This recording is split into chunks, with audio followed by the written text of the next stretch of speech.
This is video 334. It's about scratch building. In this case, I'm building a little church.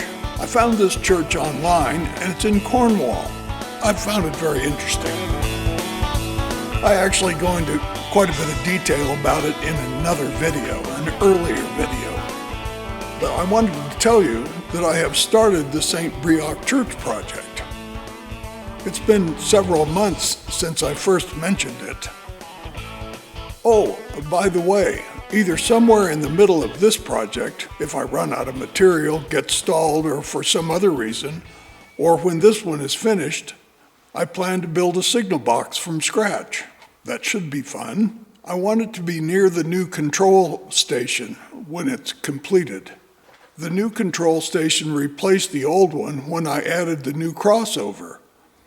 That seems an appropriate place for a signal box, and the House Street station doesn't have one.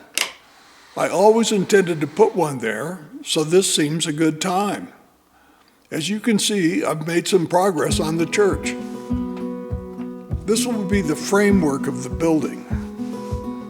I plan to cover this with stone textured plastic card when it's done. I have the stone plastic card on order. It will be a stacked slate walling pattern. That is the closest to the actual building stone I could find. The building was built over a long period of time and as a consequence displays several different types of stone and hands laying it, and styles naturally. Here I demonstrate the method I use to cut out the windows and doors. I will fix them to this framework before adding the outer stone card. Using my Dremel with a 1/16 inch drill bit, about a 1/2 millimeter, I drill a series of holes near the line I want to cut to. When that is done, I cut out the center of the hole and trim it to the line, or just short of it usually. I use my scalpel to do the final trim and use sandpaper to take it to the final fit. It does not have to be perfect since this will be covered with stone card, but I want it as good as I can get it. Welding the pieces is easy.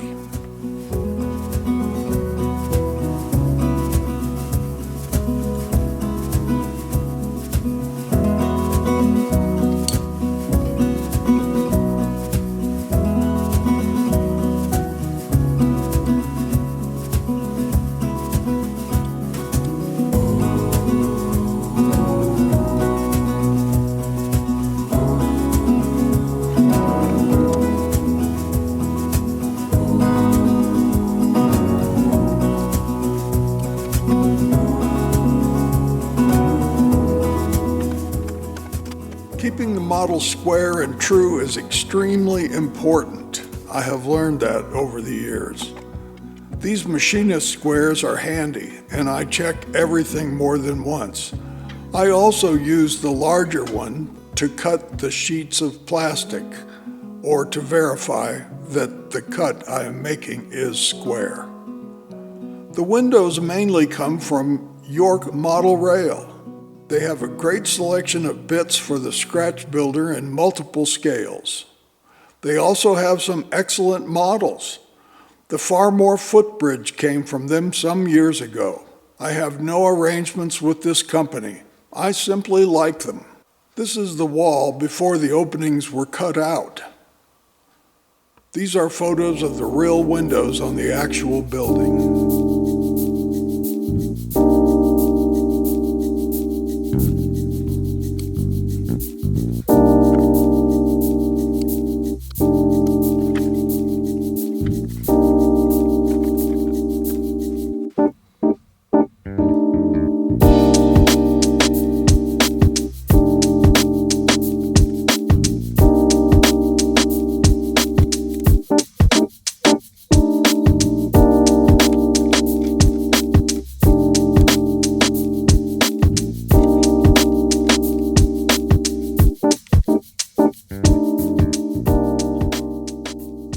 Thanks for watching. If you liked the video, how about subscribing and ring the little bell so you'll get a notification when a new video is uploaded. Bye Bye for now.